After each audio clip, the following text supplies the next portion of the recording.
Hello student, first of all, how are you? I hope you all are well. Student, geography में आज अपनी जो आपका chapter 7 and quarterly activity चल रहा है उसका नेक्स्ट टॉपिक आज अपने करेंगे। ठीक है, नेक्स्ट टॉपिक अपना है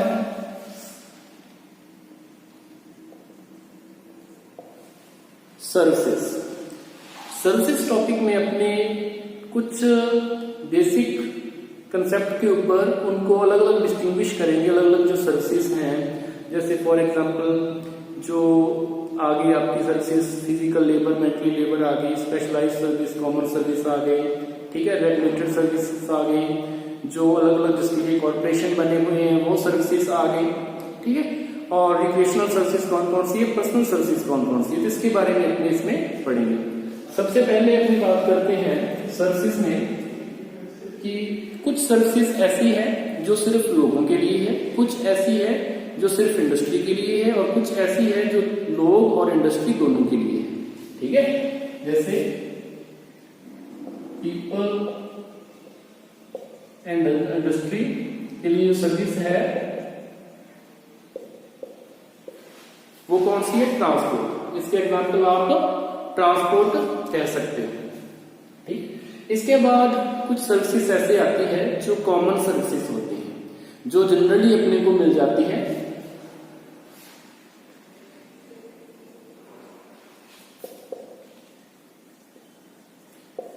ग्रोसरी शॉप और लॉन्ड्री जो है वो कॉमन सर्विसेज में आती है।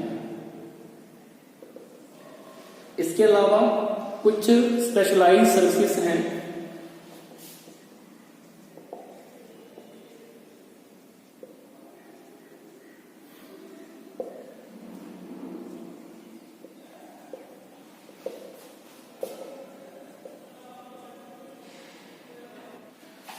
स्पेशलाइज्ड सर्विसेज में कंसल्टेंट, ठीक है, फिजिशियन आ गया और एक अकाउंटेंट आ गया।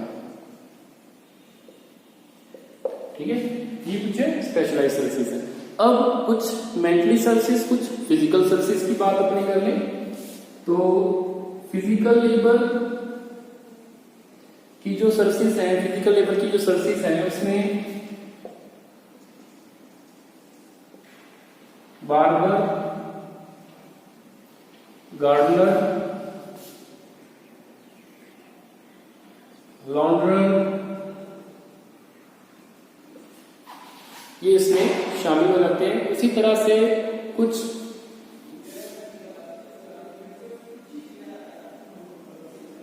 मेंटली लेबर सर्विसेज हैं जिसमें teacher, physician, musician,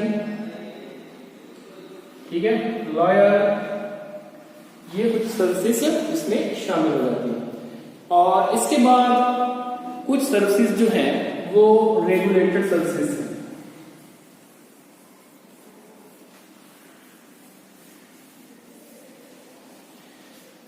regulated services, regulated किसके द्वारा है, वो कुछ कंपनीज के द्वारा है रेगुलेटेड, और कुछ गवर्नमेंट के द्वारा रेगुलेटेड सर्विसेज हैं। इन रेगुलेटेड सर्विसेज में कौन कौन सी सर्विसेज आती हैं, जैसे मेंटेनिंग फायर फाइटिंग डिपार्टमेंट एक हो गई, construction and maintaining of highways, और सुपरविजन ऑफ एजुकेशन एंड जो आपका ऑनलाइन सिस्टम होता है। ठीक है, उसके बाद जो आपका स्टेट और यूनियन लेजिस्लेशन है उसके द्वारा कुछ कॉर्पोरेशन, कुछ सर्विसेज को मेंटेन, उनका सुपरवाइज करने के लिए कॉर्पोरेशन बनाए जाते हैं। तो कॉर्पोरेशन कौन कौन से सर्विसेज के लिए है, ट्रांसपोर्ट, कम्युनिकेशन, एनर्जी,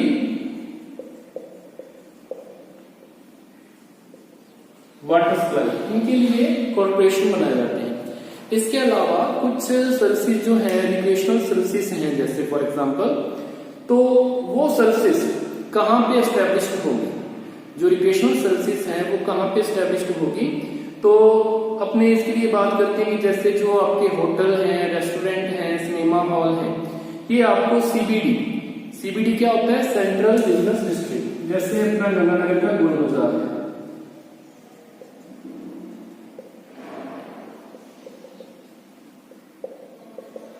यहाँ आपको हर टाइप का जो बिजनेस है वो देखने को मिलता है। शॉप्स बहुत ज्यादा नंबर में होती हैं, ज्यादा क्राउडिंग भी वहीं पे रहती है।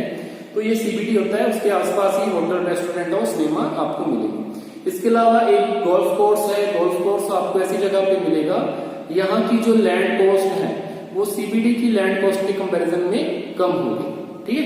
इसके अलावा कुछ सर्विसेज हैं जो पर्सनल सर्विसेज में शामिल होती हैं। अपनी जो सर्विसेज की बात कर रहे हैं वो उन्हीं को प्रोवाइड करवाई जाती है जो उनका जो पेमेंट है उसको पे करने में एफोर्ड हो, समर्थ हो, उनको वो सर्विसेज प्रोवाइड करवाई जाती है। मतलब पेमेंट के बदले में अगर उनमें एफिशिएंसी है या एफर्ट है कि वो पे कर सकते हैं, उनको वो सर्विस प्रोवाइड करवा दी जाती है। तो पर्सनल सर्विसेज में आपकी सर्विस आ जाएगी कुछ जैसे कोई कुक है, हाउसकीपर है, ठीक है, या गार्डनर है, तो वो कुछ सर्विसेज आ जाती है। जनरली ये सर्विस प्रोवाइड कौन करवाता है, जो लोग रूरल टू अर्बन एरिया की ओर माइग्रेशन करते हैं।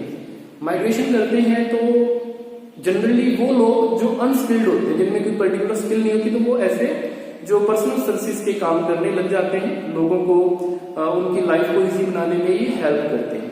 इसके अलावा जैसे एक एग्जांपल आपको मिलेगा इसमें, मुंबई में डब्बा वाला का एग्जांपल है। डब्बा वाला का जो एग्जांपल है, या टिफिन सर्विसेज जैसे कह देते हैं, तो वो लोगों को फूड प्रोवाइड करवाते हैं। तो लगभग 1.5 लाख लोगों को वो फूड प्रोवाइड करवाते हैं जो मुंबई की डब्बा वाला सर्विसेज है। ये भी एक आपके स्पेशल इसमें बता रखा है, डब्बा वाला टिफिन सर्विस, ठीक है, जो 1.5 लाख लोगों को फूड प्रोवाइड करवाते हैं। इसके अलावा इसके आगे नेक्स्ट टॉपिक अपने जो करेंगे वो है people involve in tertiary activities.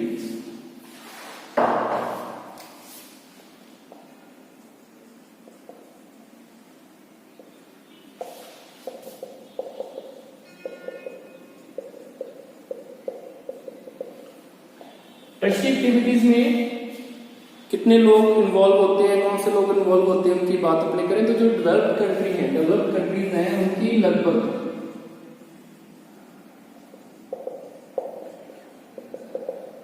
75% जो पॉपुलेशन है वो टर्शियरी एक्टिविटी में इन्वॉल्व होती है। जो डेवलपिंग कंट्रीज है उनमें ये नंबर काफी कम देखने को मिलता है। और सबसे ज्यादा जो ग्रोथ करने वाला सेक्टर है प्राइमरी, सेकेंडरी, टर्शियरी में, वो टर्शियरी सेक्टर है।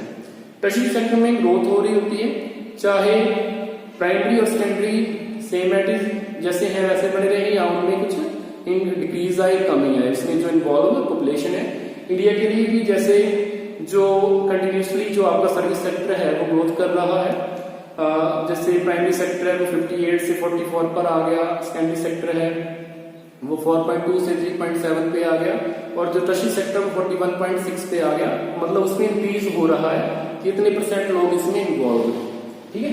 तो आगे का जो टॉपिक है, जैसे अपने ट्रांसपोर्ट और कम्युनिकेशन जो स्पेशल सर्विसेज जिसको डिटेल में बताया हुआ है, उसी तरह से स्पेशल एग्जांपल सर्विस सेक्टर की फॉर्म में आपको यहाँ पे टूरिज्म का एग्जांपल दे रखा है। टूरिज्म को थोड़ा सा डिटेल में अपने यहाँ अपने करेंगे। तो टूरिज्म क्या है? टूरिज्म है एक ट्रैवल, ठीक है, ट्रैवलिंग है। ट्रैवलिंग किस पर्पज से? उसका पर्पज होगा रिक्रिएशन, लोगों के मनोरंजन के लिए, ना कि बिजनेस के लिए, ठीक है। तो लोगों के मनोरंजन के लिए जो वो ट्रैवल करते हैं, यात्रा करते हैं, उसे अपने क्या कह देते हैं? टूरिज्म कह देते हैं। टूरिज्म एक ऐसा ऑक्यूपेशन है जिसमें लगभग 250 मिलियन वर्ल्ड के जो लोग हैं वो इसमें इन्वॉल्व हैं, और लगभग 40% जो जीडीपी का शेयर है, ठीक है, टोटल जीडीपी का शेयर है, वो किससे मिलता है आपको? अपने को टूरिज्म से। तो 250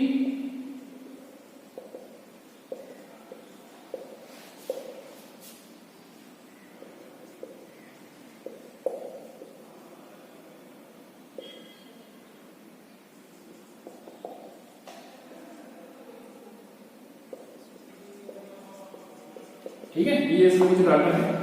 तो टूरिज्म से बहुत सारे लोगों को एम्प्लॉयमेंट मिला हुआ है, रोजगार मिला हुआ है। अब कैसे मिलता है?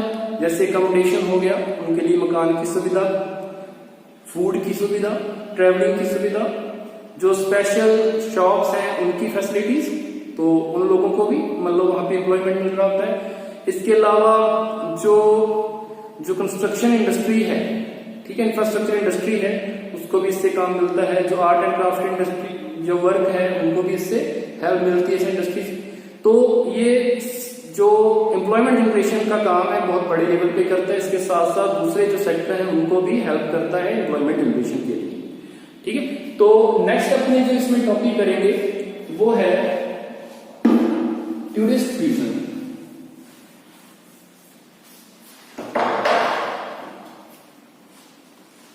टूरिस्ट रीजन में कौन कौन से टूरिस्ट रीजन आते हैं उनकी बात अपने यहां करेंगे। एक तो आ जाएगा वार्मर रीजन, एक आ जाएगा आपका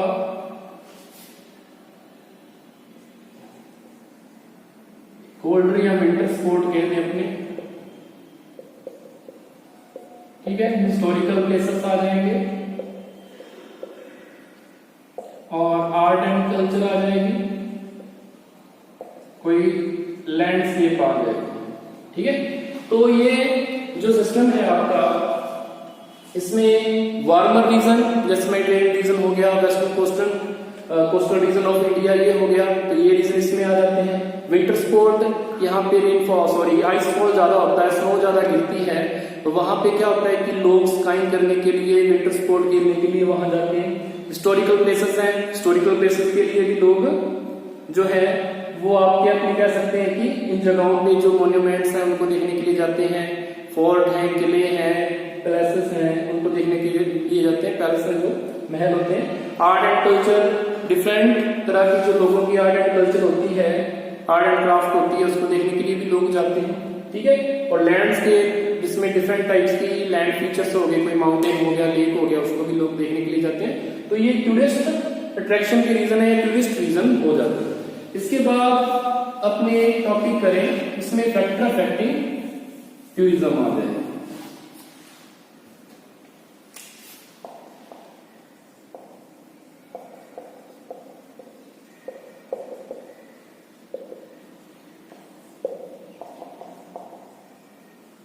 डिमांड और दूसरा ट्रांसपोर्ट।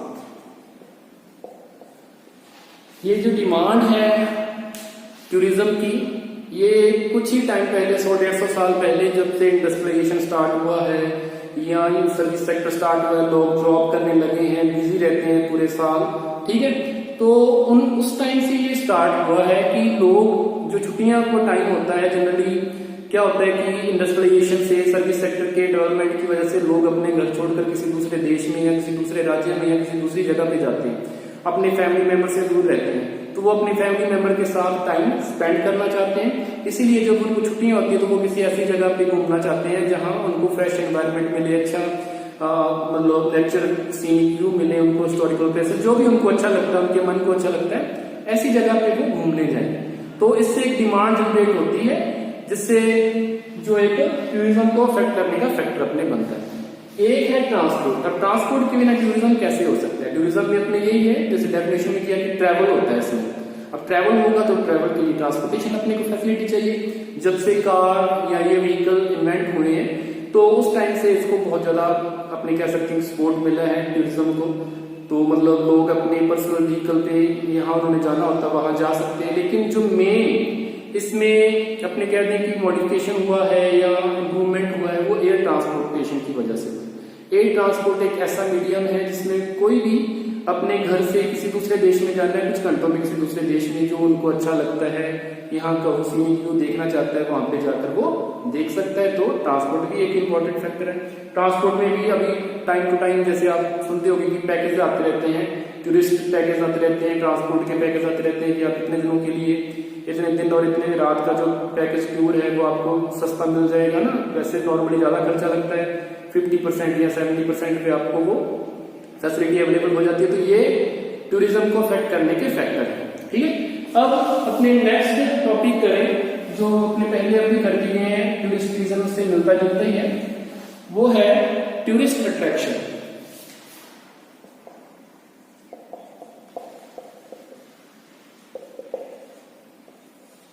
टूरिस्ट अट्रैक्शन में अपने क्या करेंगे, टूरिस्ट अट्रैक्शन में कुछ फैक्टर हैं उसी तरह से, जैसे 4-5।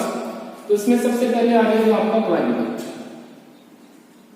ठीक है, क्लाइमेट टूरिस्ट अट्रैक्शन कैसे हो जाता है कि जो लोग ज्यादा ठंडे इलाके में रहते हैं, वहां पे साल भर ठंड रहती है, तो जब उनको हॉलीडेज होती हैं तो वो ज्यादा टाइम सन के कांटेक्ट में रहना चाहते हैं, धूप लेना चाहते हैं, धूप का आनंद लेना चाहते होते हैं। ठीक है, तो वो ऐसे रीजन में जाते हैं, जैसे फॉर एग्जाम्पल यूरोप के जो ठंडे रीजन के लोग हैं वो मेडिटेरेनियन रीजन में, जो कंपैरेटिवली वार्मर रीजन है, पूरा दिन धूप खिली रहती है, हॉलीडेज के टाइम उस टाइम रेनफॉल भी नहीं होता, तो वो वहां आकर जो ये अपने वार्मर टेम्परेचर है या अपने कहते क्लाइमेट है उसको एंजॉय करते हैं। या जैसे वेस्टर्न घाट हो गया, इंडिया का गोवा वाला रीजन हो गया, वहां पे भी लोग आकर उसको एंजॉय करने लग जाते हैं, दूसरे देशों से आते हैं वहां पे उसको बीच का जो सिस्टम है, बीच का जो एनवायरमेंट है उसको एंजॉय करने के लिए। उसके बाद सेकंड आ जाएगा आपका लैंडस्केप। लैंडस्केप में कुछ ब्यूटीफुल नेचुरल फीचर्स होते हैं, कोई माउंटेन रीजन है, लेक है, ठीक है, कोई डेजर्ट रीजन है, उसको देखने के लिए लोग दूर दूर से आते हैं, ये उनको अट्रैक्ट करते हैं, बहुत ब्यूटीफुल यूनिक व्यू होते हैं जिसको लोग देखना चाहते हैं, इसी वजह से वो ट्रेवल करके वहां तक आते हैं। ठीक है, उसके बाद में हिस्टोरिकल जो प्लेसेस होते हैं, कोई आर्कियोलॉजिकल प्लेस है, कोई आपका कह दें कि अपने कोई फोर्ट किला है, कोई हिस्टोरिकल मॉन्यूमेंट्स हैं, उसको देखने के लिए भी लोग आते हैं, ये भी टूरिस्ट को अट्रैक्ट करते हैं। इसके अलावा एक पॉइंट अपने करें इसमें तो आर्ट एंड कल्चर आ जाएगा। किसी देश का आर्ट एंड कल्चर, किसी सोसाइटी का आर्ट एंड कल्चर, उसकी सभ्यता संस्कृति कैसी थी, पुराने टाइम से, ट्रेडिशनल टाइम से वो लोग कैसे रहते थे, है ना, जो मतलब ज्यादा डेवलप नहीं है, ग्रामीण इलाकों में, गाँव में रहते हैं, तो उनका रहन सहन, खान पान, वो देखने के लिए लोग दूर दूर से आते हैं। ठीक है, तो ये भी टूरिस्ट को अट्रैक्ट करने के प्लेसेस हैं। उसके बाद जो नेक्स्ट है वो इसमें इकोनॉमिक एक रीजन भी आ जाएगा। इकोनॉमिक रीजन कैसे आ जाएगा कि जो कोई पर्टिकुलर प्लेस है वो अपने कह दें कि कम कॉस्ट पे या चीपली उनको जो फैसिलिटी प्रोवाइड करवा रहा है, जहां जो उनको कहीं और ज्यादा अपने कहते हैं कॉस्टली मिल रही है, तो लोग चीप या सस्ता मिलेगा, या जिनकी इनकम कम होती है वो भी अगर घूमना फिरना चाहते हैं तो वो आसानी से उन जगहों को घूम सकते हैं। तो इकोनॉमिक फैक्टर भी इस वजह से यहाँ इंपॉर्टेंट होता है। इसके अलावा आजकल ट्रेंड में है होम स्टे, जैसे आप गोवा वाले रीजन में देख सकते हो, कोई कर्नाटका वाले रीजन में देख सकते हो कि लोग अपने घर में कोई 2-3 रूम ऐसे बनाते हैं टूरिस्ट के लिए कि यहाँ पे वो रह सके, ट्रेडिशनल फूड को एंजॉय कर सके, है ना, बदले में वो उनको इनकम भी काफी अच्छी हो जाती है। तो ये भी आजकल ट्रेंड में है। नेक्स्ट जो आपका लास्ट टॉपिक है आज का वो है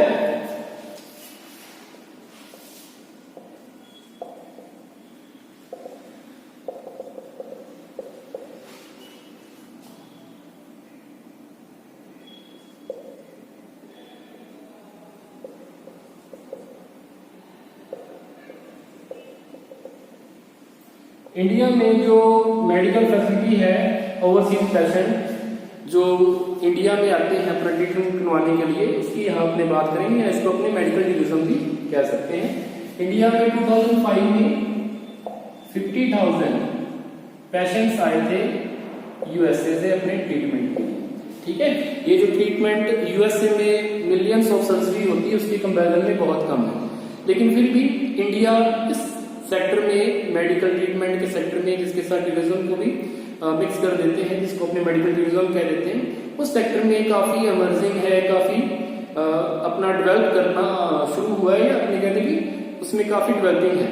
तो इंडिया के जो मेगा सिटीज हैं वहाँ बड़े बड़े हॉस्पिटल्स हैं जो लोगों को, फॉरेन लोगों को, ओवरसीज के लोगों को मेडिकल फैसिलिटीज प्रोवाइड करवाते हैं। ठीक है, इस वजह से लोग बाहर के देशों से इंडिया में अपना ट्रीटमेंट करवाने के लिए आते हैं। ठीक है, इंडिया के साथ साथ कुछ और देश भी हैं जैसे जो मेडिकल टूरिज्म के सेक्टर में इमर्जिंग नेशन है, थाईलैंड, मलेशिया और सिंगापुर। ठीक है, ये मेडिकल टूरिज्म में लोगों को, जो ओवरसीज से लोग आते हैं उनको मेडिकल फैसिलिटी प्रोवाइड करवाते हैं और उनको ट्रीटमेंट देते हैं। उसके साथ साथ ही उनको जो टूरिज्म फैसिलिटी है कोई पैकेज देते हैं टूरिज्म का भी, जो इलाज करवाने के साथ साथ यहाँ के जो हिस्टोरिकल प्लेसेस हैं, यहाँ देखने लायक जो जगह हैं, ठीक है, टूरिस्ट अट्रैक्शन है, उनको भी देख सकते हैं। ठीक है, तो ये इसमें शामिल होता है। इसके अलावा इंडिया है, स्विट्जरलैंड है,